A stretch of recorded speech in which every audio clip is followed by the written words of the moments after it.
Awen Yuan. Thank you so much for being here. Thank you so much. Yeah, I'm really happy and open to answer any questions you might have. Very good. We're going to have a very interesting conversation today around artificial intelligence, reality, hype, practical applications, and the future of this technology that everyone is talking about. Um, but I want to get started with the basics, and for the benefit of the audience, can you tell us a little bit about you and what do you do today for a living? Mhm. Yeah, sure. And actually, I can quickly start with a self-introduction with myself and then move on to what I do today for a living. So I was originally born in China and I moved to US for high school, and then I graduated from University of Washington for a finance degree, and right after that, I joined Citibank as a digital product manager, where I spent 3 years building different like payment infrastructure and a lot of digital products. And then quickly after that, I joined Cornell for my MBA. And right now, so during Cornell, I was able to work on a lot of AI related projects. That really helped me to get into my next job, which is my current job. So I'm currently a AI product manager at Alibaba. And what I do for a living is, so there are new technologies coming out every day, right? And then my job is to look at the market needs to see if there's like a pain point. So for example, some of the product I worked on is like the Google Map, like the Chinese version of Google Map. And so like maybe so today people need to write like a manual review about like a restaurant they like or they don't like. And that could be like a time consuming process. So like what I do, like for example, with AI is to help people to accelerate that process. Either that's through like uploading an image and we generate a comment, etc. Very nice. So very practical applications of AI in terms of finding a real pain point and then solving that through AI. I love it. I want everyone today talks about AI, but sometimes we don't mean the same things, right? Even when I was meeting you and we were having conversations around AI, you were looking at me and going like, well, there are many different ways you can define AI. And so to understand what you mean, let's define it this way or the other way. So for purposes of our conversation today and for the audience, how do you define artificial intelligence? Sure. So academically, there are three commonly known phases of artificial intelligence. The first one is artificial simple intelligence. So that is like really easy, simple, like what used to known as like the dumb AI, right? So now, like today, we have moved into the middle phase where we call it AGI, which is artificial general intelligence, and that's like commonly. So what do you see today, like ChatGPT? Gemini and Bard. There are examples for that. And then for the next phase, we have the artificial superintelligence, which are actually like the examples you would see in the movies, like all the um, sci-fi movies, sorry. Um, so yeah, so let's like bring it back to today, which is artificial general intelligence.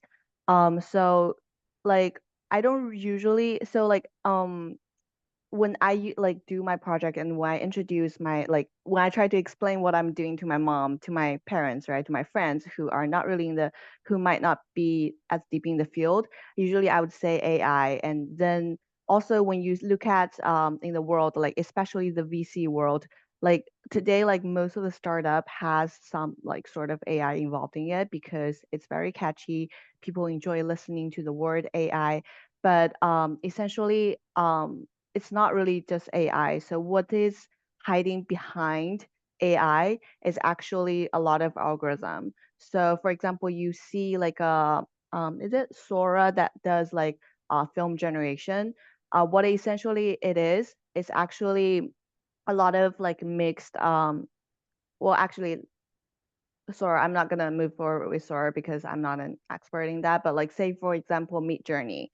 Yeah. Um, so what Midjourney essentially does is, for example, you would have a LLM, which is large language processing model, and then for language processing model, behind that there is natural language processing and also things like transformers. So like algorithms that have been existing for actually more than a couple of years now.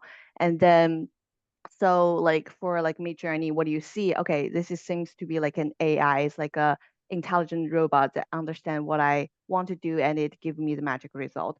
But what is really happening behind that AI is large language processing model that kind of take your words and then take out different words that has attention in it. Like it understand norm, it understand adjectives, and then that's the first part. And then for the second part is it parse that data and then put it into what we call a stable diffusion, which essentially it's image generation. But what it does is it starts with like an overall noise image, which is like black and white random pixels, and then it removes that noise to essentially present you with the pictures you need. So that is like an example for the AI. It's never AI. It's always different, like large language model, then probably combined with some smaller model, and then what do you see? Maybe just like a AI agent, like that's like a one person, you call it AI. But what's really happening behind the curtain is probably there are like 4 to 5 different models working together to deliver you the results.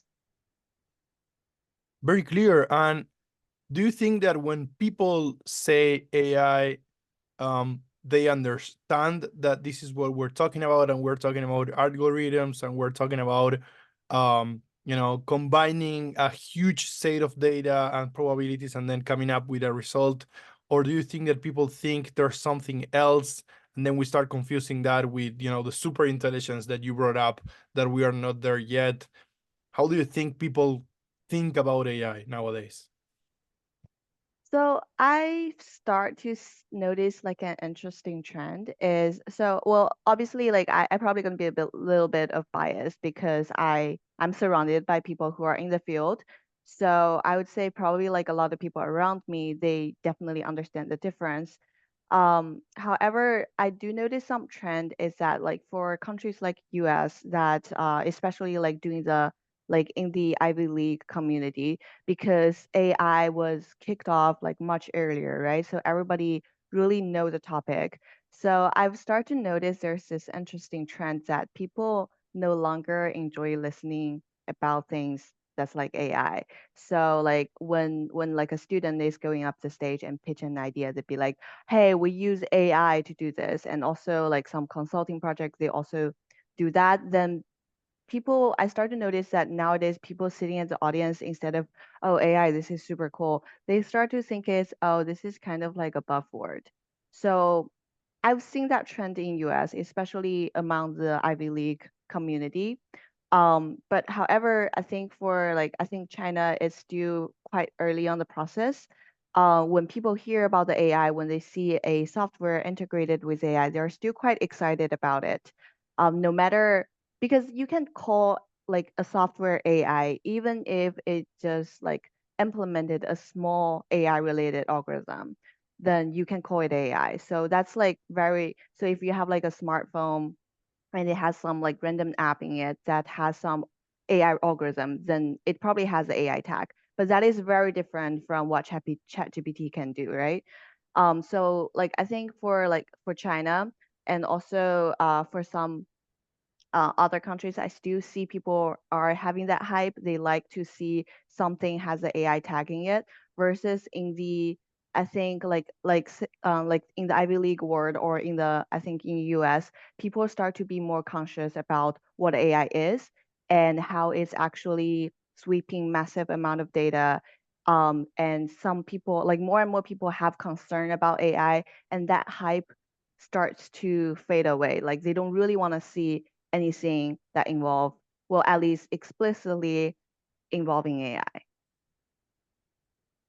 And do you see that happening? How much are you involved or exposed to the investment firms? And do you see that they are getting tired as well of AI being used as a buzzword everywhere?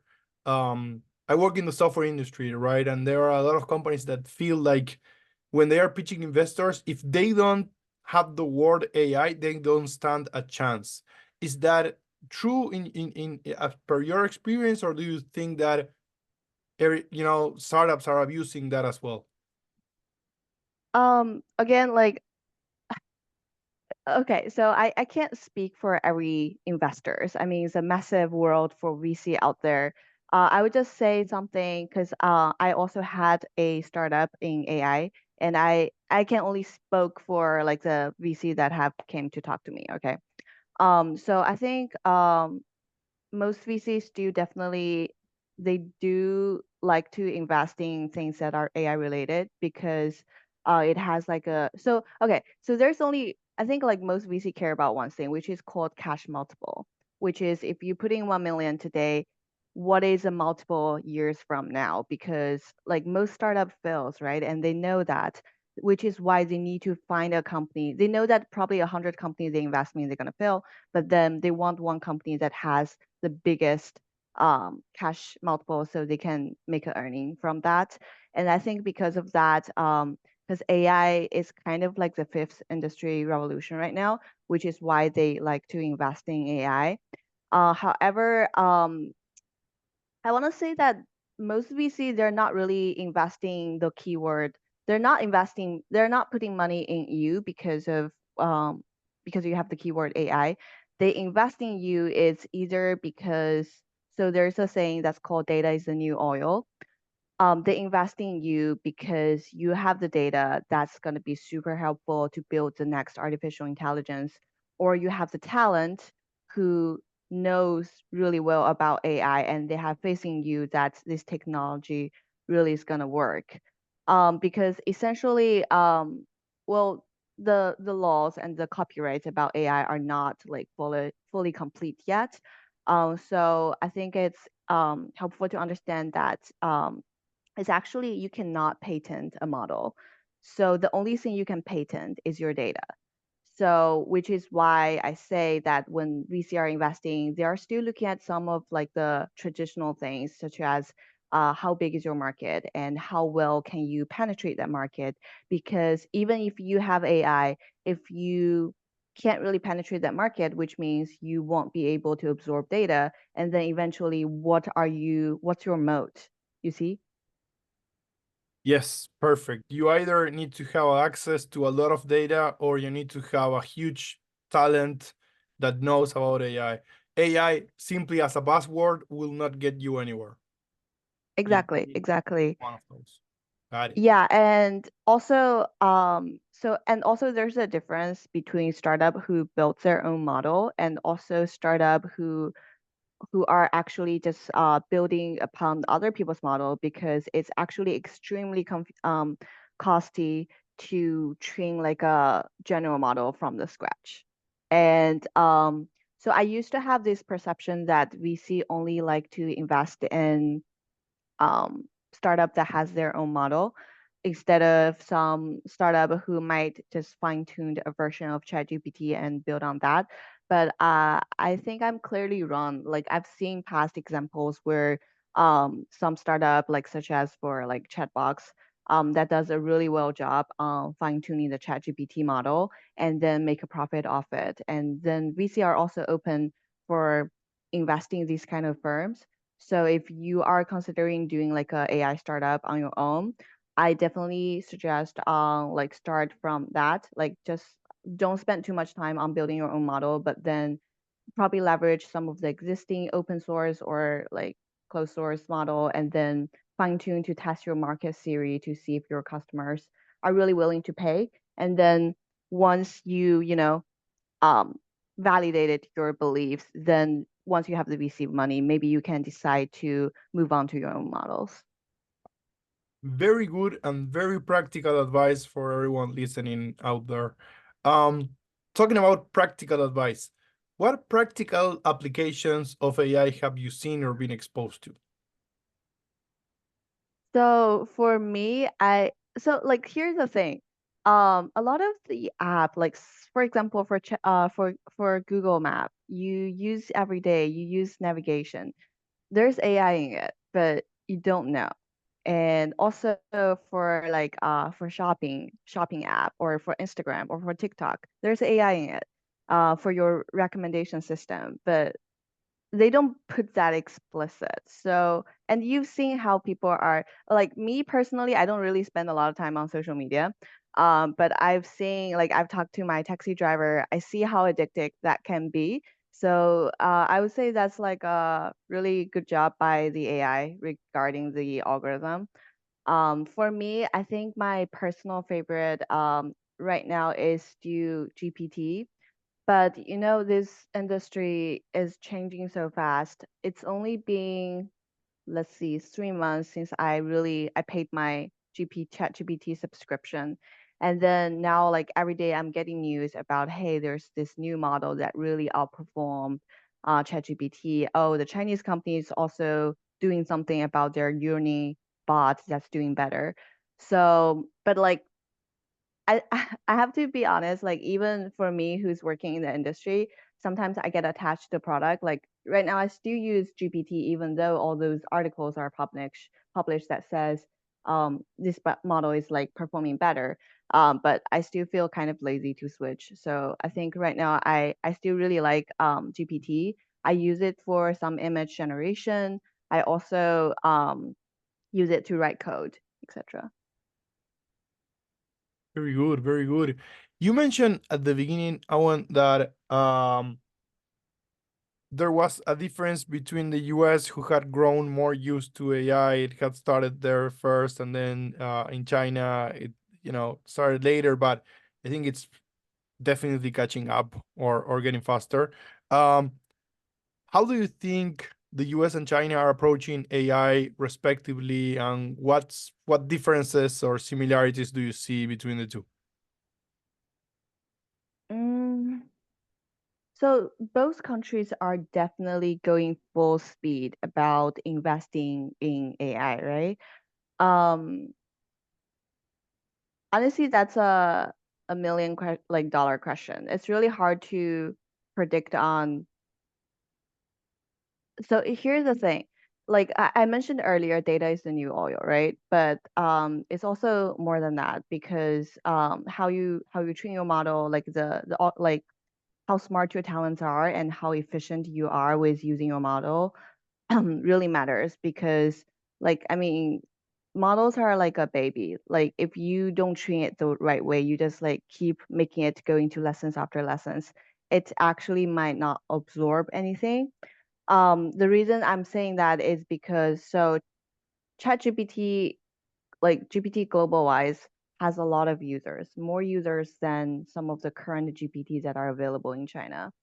And so I think one of my biggest fear, because I'm a Chinese citizen, of course, I hope it to grow, is that we don't really receive as much of, well, we actually don't receive any global audience for our GPT.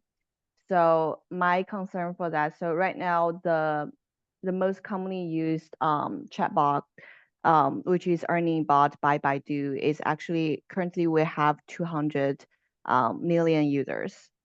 And that's not a big number compared to GPT. And most of the users who are currently using this the Baidu version of ChatGPT are Chinese who only speak Chinese, and also maybe they live in China and their value are also very shaped in a Chinese way.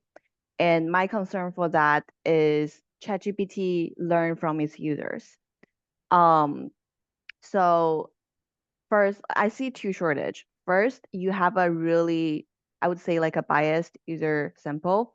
And second, you don't have as much user as ChatGPT has, which is like global audience. I mean, that could be a good thing and a bad thing, because the advantage that come with really specific customer profiles is that this ChatGPT is like serving Chinese audience every day, right? Then it's gonna grow and it's gonna grow in a way that it will do perfect in serving Chinese audience. Um, but yeah, but then for ChatGPT, it's actually serving the global audience. It's receiving so many different language, and it's definitely costing. OpenAI more money to run the cloud server, etc. So yeah, I can't really say in the long term which one will grow faster and which one will do better. Because I think just a fun fact that I think like in general Chinese employees do work a lot more hours than US employees. So we might not have MIT, but we have a lot of hardworking people here. So yeah, I'm excited to see what happened in the next 5 to 10 years. Very, very exciting. It's to me it's very exciting because I come from Uruguay, right? And in Uruguay we have 3.5 million people. That's it. That's the entire country, right? So US is huge, but China it's like right. Even it's just the size of the countries and what you're doing. It's just amazing to have this conversation. Where do you think AI can get in the next few years, right? When you started talking, you say, hey, there are different types of AI, simple intelligence, right? Middle phase, and then a super AI. Um, this is again another $1 million question or $1 billion question, but do you think we're going to get to that super AI anytime soon, or what are your thoughts on where AI is going to get in the next 5 to 10 years? So I'll actually leave that question to some of like the most dominant academic leaders, such as Andrew Ng. But I think I kind of want to answer your question more in a way that impact us, we're just like citizens, like we're working class, like we are trying to understand, because like honestly, how well AI can get, whether it can become the next Terminator, I can assure you that's not really happening in the next 5 years. But what is impacting us for the next 5 years is that we've already seen there are a lot of layoffs, probably potentially caused by AI. But honestly, how true is that? I don't know. Because I want to say that there is already like a massive fear for AI in the United States regarding layoffs. And I will give you a vivid example is so like my startup, it's called Influencing AI, and we essentially we are like a chatbot that allow you to input a prompt and it generates like a gaming scene for you. And so essentially we're trying to streamline the game development process. So when we reached out beta, we kind of want to engage more volunteers. So I reached out to about like 100 3D artists on LinkedIn. And I realized that most of them have the open for hiring tag on their name. So, as you can probably imagine, that I actually didn't get any good feedback from them. I even had one artist that kind of got mad at me. So he basically said, "Hey, thank you for reaching out, but I'm not really comfortable." I think the word he used was compelled.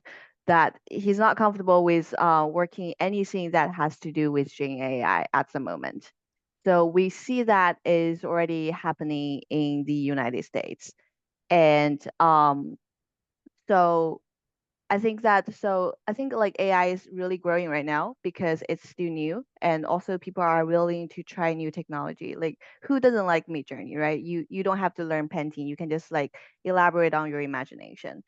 So definitely, I think for the next 2 to 3 years, we will be seeing how AI being integrated into our daily like workflow. So an example for that is, so for example, like for bank account opening, right? So in the past, we might have some people um, just taking what is on the paper and manually input into the system, and then manually look at each keyword to see if it really match the know your customer criteria and then to open the account. So currently, like the AI technology today, it can already automate that process.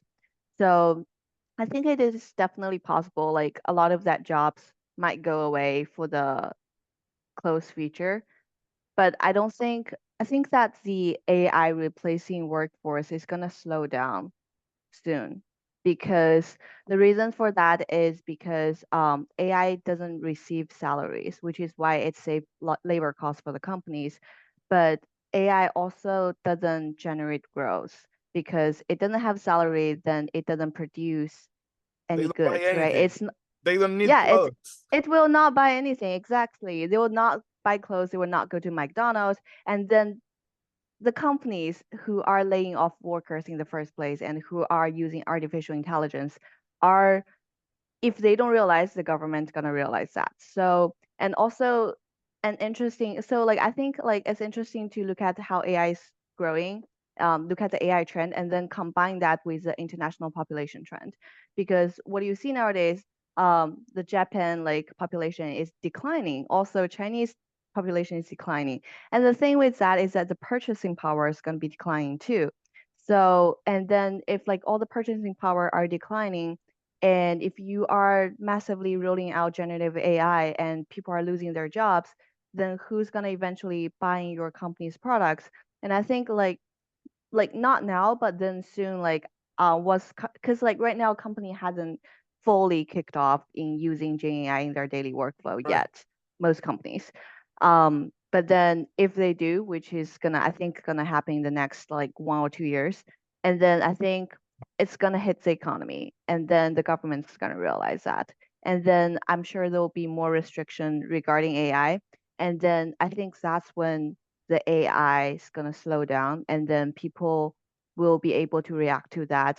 And then that's going to change, I think, because like right now there's a massive fear about AI is going to replace everyone. But I think in 2 to 3 years, once what I'm describing is going to happen, things probably going to change a little bit. That's a wonderful way to think about it. And it's amazing how science fiction predicts the future in such an accurate way many times, right? And there are a lot of science fiction where AI has grown, but humanity said, okay, we're going to just use it up to this point, and then we're going to just adjust here.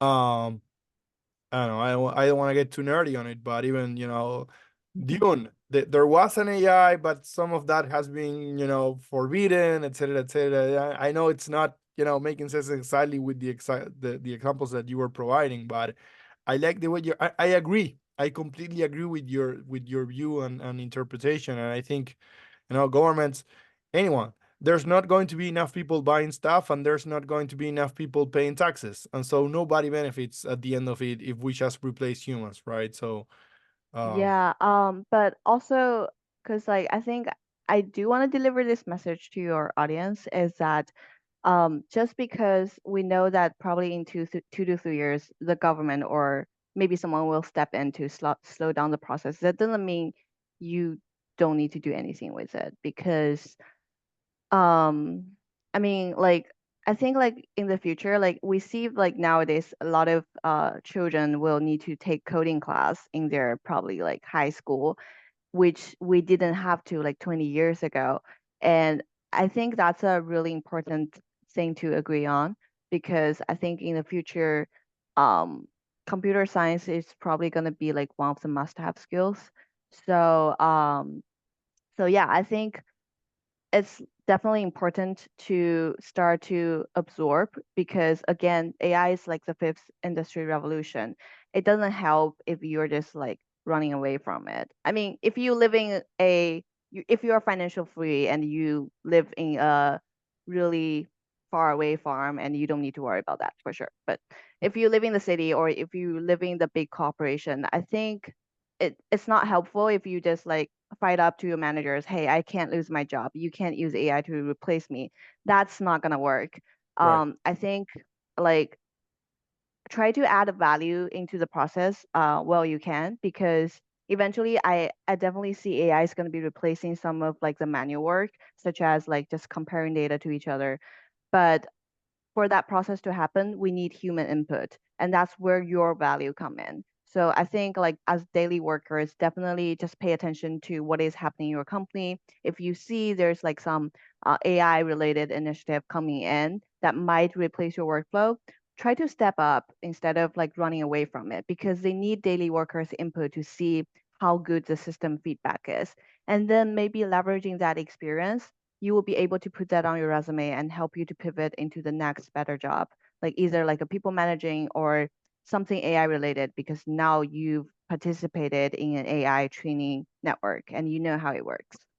Um, but I think like in the long run, I wouldn't say AI is like useless because, similar to every single industry revolution, some people lose their job, but eventually because you're being like the country or the population is becoming more productive, and then we will become more creative and, off to create better, wonderful things. And that's very important. And that's my next question is, do you think that sometimes when we get scared is because we are not dreaming big enough, that we are just getting scared? Because sometimes what I feel about AI is the key is to dream bigger, because now there are tools out there that will help us achieve our dreams, right? And just to put it very simple, maybe if I wanted to do, you know, a book about the children's stories that I told my kids when they were going to bed, it was very hard, or I needed money to get someone to help me write a book, someone to help me do the drawings and everything, blah, blah, blah, blah, blah, blah, Mm-hmm. blah.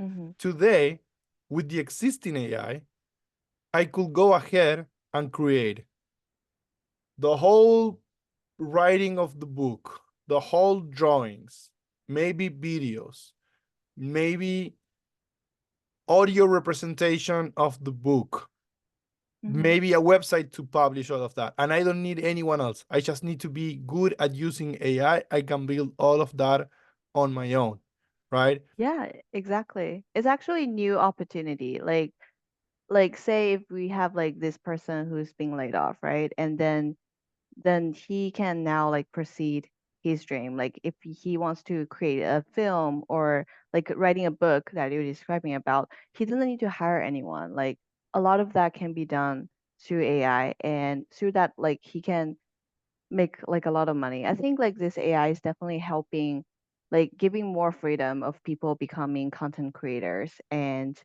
yeah, be creative and make a profit out of it. Do you have exposure to the people your age, younger? Um, do you think that they don't even question themselves about they just, AI is, it's like if you were born before the internet and then the internet came along, it was like, oh, okay, how do I adjust to this? But if you were born after the internet was born, it's like the internet is the most normal thing in the world for you. You just get used to it and you use it, right? Do you feel like Yeah. with AI it's going, something similar is going to happen, like, my kids, 6 year, 8 years old, they don't even question it. It's like for them it's a fact. It exists and they can use it, and they talk to Alexa and they do whatever, and they ask things to ChatGPT, whatever. What are your thoughts there? Yeah. Yeah, I mean, it's already happening, right? Like not just college, like you see children use ChatGPT everywhere for their homework. And they wouldn't, I think, I mean, like they're students, right? They wouldn't question, oh, how in the long term does this help me with academic growth, etc. And I think schools are still figuring out a way of, just trying to figure out what homeworks are done by GPT and what are not. So yeah, I think it's already happening. People are definitely, well, students are probably not overthinking about what GPT can do in the long run, but they're just brazing with it because it's easy. Very good. um I just have one last question to you. What do you do when you are not working, when you are not studying? I know you run a very busy life. You're, such an amazing career, and such so many achievements on the college side of things. Do you get some free time, and what do you like doing when you have free time?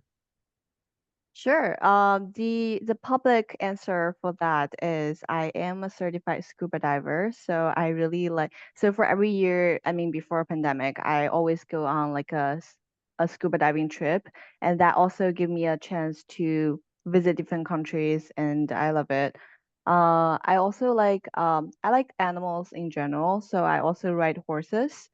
Yeah, it's the best experience to ride a horse just to like across the ocean, like for 15 miles to like middle of nowhere. That's a public answer. That's like the shining version of habit. But like in daily life, like I mean, I'm like everybody. I like video game. I like eating. I like hanging out with friends. So that's a real answer. Very, very nice. Um, Thank you so much. This has been an absolute pleasure. I appreciate you taking the time. I know that you're in China right now. It's very early in the morning and you're getting ready for a great day today. So congrats on that and thank you. And I hope we can sometime again in the future chat again and maybe do another episode to see where AI is when we talk next. Yeah, that would be great. Thank you so much for doing this with me. You have a good day.